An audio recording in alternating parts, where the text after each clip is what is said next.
Mga ka-Republic, pagkatapos igiya ang Gilas Pilipinas sa walang talong kampanya sa FIBA qualifiers, ang kampanya naman ng Barangay Ginebra ang haharapin ni Coach Tim Cone.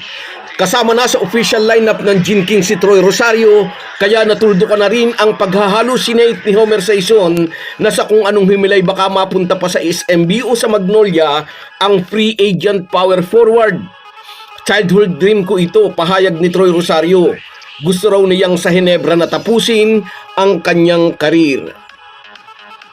Pag-uusapan po natin yan, pero bago ang lahat ay maglalambing po ako sa inyo na isubscribe ninyo itong ating channel at kung di masyadong makakaabala ay i-like at paki-share na rin ninyo. Malaking bagay po yan sa aming mga vlogger. Maraming salamat. Mga ka-Republic, malaki ang ilalakas ng front court ng Ginebra sa pagdating ni Troy Rosario at inaasahan na agad niyang mararamdaman ng Gin Kings ngayong Commissioner's Cup kung saan si Troy ang makakatuwang ni Japet Aguilar manning the paint. Athletic si Japet Aguilar at isang mahusay na rim protector, samantalang mobile big naman si Rosario na may matalas na outside shooting. Hindi na masasagad sa pagod si Aguilar dahil may katuwang na siya. At ganun din, hindi na mapupuwersa si Tim Cone na paglaruin si Justin Brownlee sa number 5 position kapag binibigyan ng pahinga si Japet Aguilar. Kahit ongoing pa ang katatapos na Governor's Cup ay naging matunog na agad ang balitang magiging unrestricted free agent si Troy Rosario sa pagtatapos ng first conference. Ganito kaagay agad ng kumilos ang Blackwater, naglatag na agad sila ng offer sa kanilang soon-to-be free agent player. Ngunit maaga ring tinanggihan ng former TNT stretch forward ang offer ng kaniyang mother team. Naging firm ang National University product na gusto niyang i-explore ang free agency market.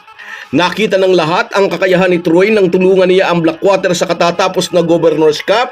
Nagbaka sakali ang Converge na makuha ang 32-year-old power forward. Kung sakali, magiging malaking karagdagan sana si Troy sa malakas ng lineup ng Fiber Xers.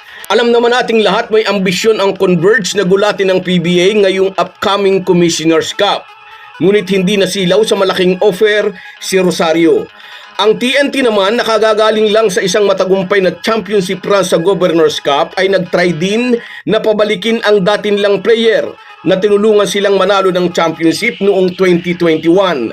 Naglatag din sila ng matabang offer kay Troy, umasang mabubura sa isip ni Rosario na noon ay itinapon nila ito. At sa oras pa naman, nasabi nga nito ay down na down siya. Ngunit hindi nila nakumbinsi ang 6'7" power forward kahit pa kasamang nakipag-usap sa kanya ang mabait na si Big Boss MVP. Sa halip, pumunta nga si Rosario sa Barangay Ginebra. Kahit napabalita ng sa SMC pupunta si Troy, naglabas pa rin si Homer Saison ng article sa kanyang column sa Spin na may possibility daw na sa SMB o sa Magnolia daw maglalanding ang pinag-aagawang power forward. Hanggang sa kahuli-hulihang sandali, umaasa si Homer Saison hindi ito makukuha ng Ginebra. Anti-SMC team si Homer Saison, ngunit sa tatlo, pinakaayaw niya ang Ginebra. Ngunit sa pinakaayaw na team ni Saison pumunta si Rosario.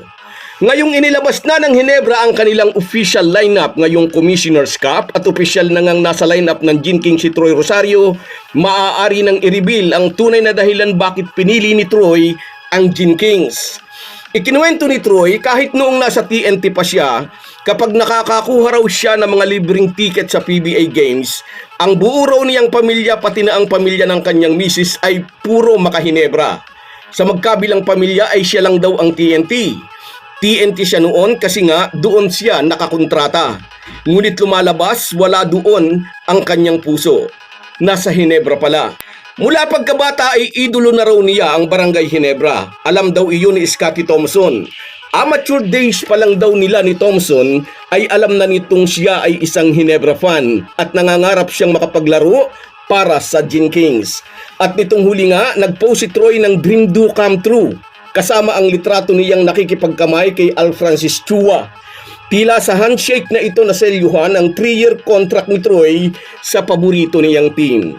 Sa pagpirma niya sa Barangay Ginebra ay hindi ang laki ng offer ang binigyan ni Rosario ng timbang.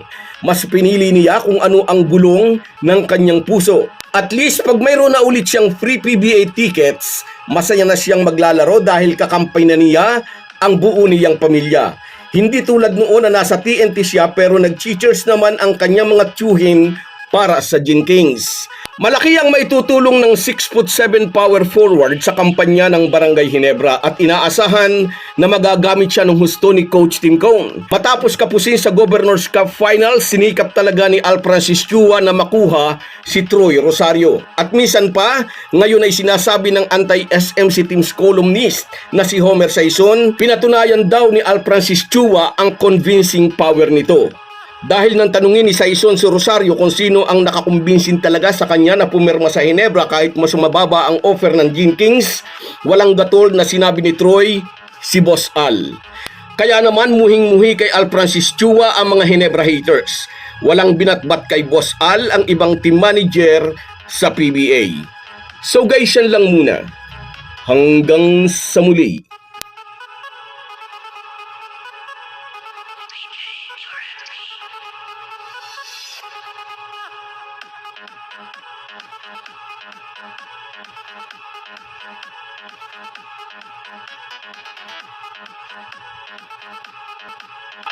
Kung wala po kayong mga viewers namin ay walang magtatagumpay na vlogger.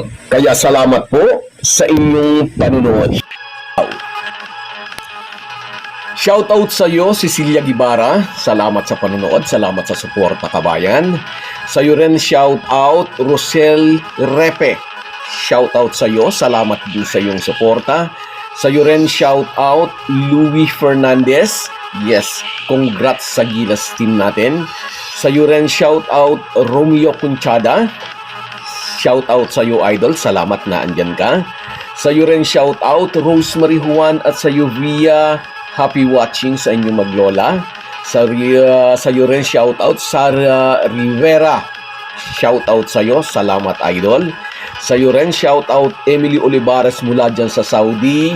Ingat ka lagi dyan. Ikaw rin, ingat ka lagi dyan, Merson Kabady Vlog, mula naman dyan sa Oman. Shout out sa'yo. At sa'yo rin, shout out, Juanito Gahum. Yes, napansin din natin yon, naisip natin. At sa'yo rin, Almera Sumulat. Salamat sa suporta. Salamat sa inyong lahat. Kahit gaano po tayo kabisi, ay huwag po nating kalimutan ang ating buhay espiritual. Lagi po tayong magpasalamat sa bawat araw na dagdag sa ating buhay. Malaki po ang maitutulong ng pananalangin araw-araw. Isang paalala po mula sa inyong Halo Halo Sports Republic.